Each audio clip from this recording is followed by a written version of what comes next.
a igreja ela está muito voltada para si, achando que o motivo da sua existência são os seus problemas internos.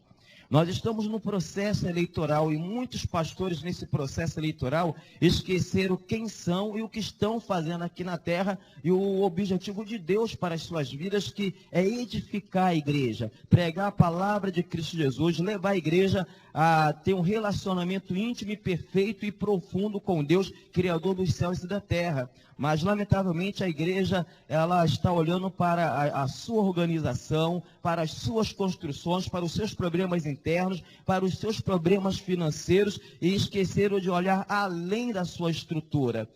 E devido à dificuldade de manter a sua estrutura, ela esquece do seu compromisso aqui na terra, que é tornar o nome de Cristo Jesus conhecido em toda a terra. Então, no processo político, a igreja perde um pouco da sua visão, porque alguns pastores se comprometem de forma notória com partidos políticos, defendendo candidatos. Nós vemos pastores que há muito tempo são respeitados pela mensagem que nos trazem através da televisão, através do rádio, se comprometendo de forma tremendamente errônea com partidos políticos. Nós vemos o Silas Malafaia entrando numa campanha política de cara aberta, defendendo um determinado partido. Nós vemos o Manuel Ferreira, o líder das Assembleias de Deus do campo de Madureira, se envolvendo com outro partido. Nós vemos o Valdomiro se envolvendo com outro, a Igreja Universal com outro partido. Então nós vemos as igrejas preocupadas com seus problemas internos, esquecendo da sua função, que é tornar o nome de Cristo conhecido aqui na terra. E a igreja foi de forma muito aberta dentro dessas eleições, ela foi de uma forma muito aberta se expondo nesse processo eleitoral, e depois de domingo a igreja nunca mais será a mesma, porque ela vai sofrer as consequências de se intrometer de forma tão inconsequente como ela se intrometeu com as questões políticas, porque ela esqueceu que a sua função aqui no mundo é sacerdote, ou seja, a autoridade da igreja aqui no mundo é sacerdotal. Nós fomos chamados para isso. Também vós mesmo, como pedras que vivem, sois edificados, casa espiritual, para ser de sacerdócio santo, a fim de oferecer de sacrifícios espirituais agradável a Deus por intermédio de Cristo Jesus. Então a função da igreja é orar, é interceder, é clamar, se humilhar na presença de Deus, é declarar a cura, é declarar que o nosso Deus cura, que o nosso Deus liberta, sem a necessidade das pessoas pagarem para receber as bênçãos de Deus, porque de graça recebemos e de graça temos que passar adiante aquilo que recebemos por intermédio de Cristo Jesus. A igreja, ela tem que ser exemplo de padrão moral, padrão ético. A igreja tem que entender que a sua responsabilidade é levar almas vidas à salvação da alma, é levar as pessoas à salvação do poder do pecado que mata, rouba e destrói a comunhão do homem com Deus. A igreja ela não pode esquecer que ela é sobrenatural.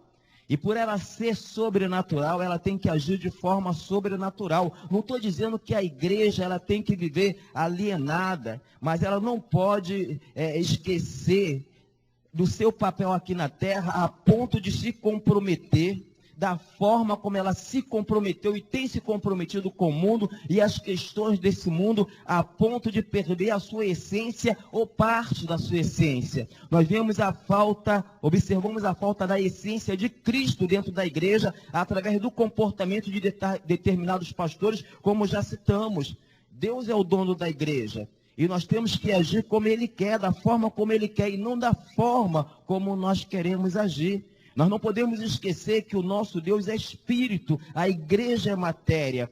Mas mesmo sendo matéria, vivendo no mundo material, ela é o corpo de Cristo transcendental aqui na igreja, com a responsabilidade que já falamos de interceder, orar, exercer a função sacerdotal. Então, ao invés de aprendermos como igreja a linguagem de Deus, nós queremos que Deus aprenda a nossa linguagem. Ao invés de dependermos do poder de Deus na nossa vida, nós queremos depender na nossa estrutura.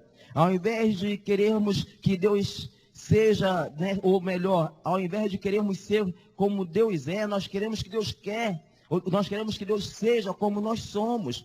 Então nós temos que olhar para as possibilidades de Deus, as enormes possibilidades de Deus, e não para as nossas possibilidades. E Pedro, aqui no texto que nós lemos, ele deixa bem clara: também vós mesmo, como pedras que vivem, sois edificados, casa espiritual, para serdes sacerdócio santo, para que na terra oferecermos sacrifícios espirituais agradáveis a Deus, que é adorar, exaltar, glorificar o nome de Deus, orar, interceder pela nossa nação, interceder pelo povo. Os pastores hoje que estão envolvidos com a política, eles não estão preocupados com o povo em si, não estão preocupados com a evangelização, eles estão preocupados com as suas organizações, esquecendo do comprometimento que tem com Deus, ou deveria ter com Deus. Então nós temos que aprender que somos a igreja de Cristo Jesus aqui na terra. E o texto diz que nós não devemos nos afastar da responsabilidade que temos aqui na terra para com Deus. Então nós estamos, ao invés de tornarmos motivo de exemplo e de ética cristã para o mundo, nós estamos sofrendo rejeição e até escárnio por parte de alguns.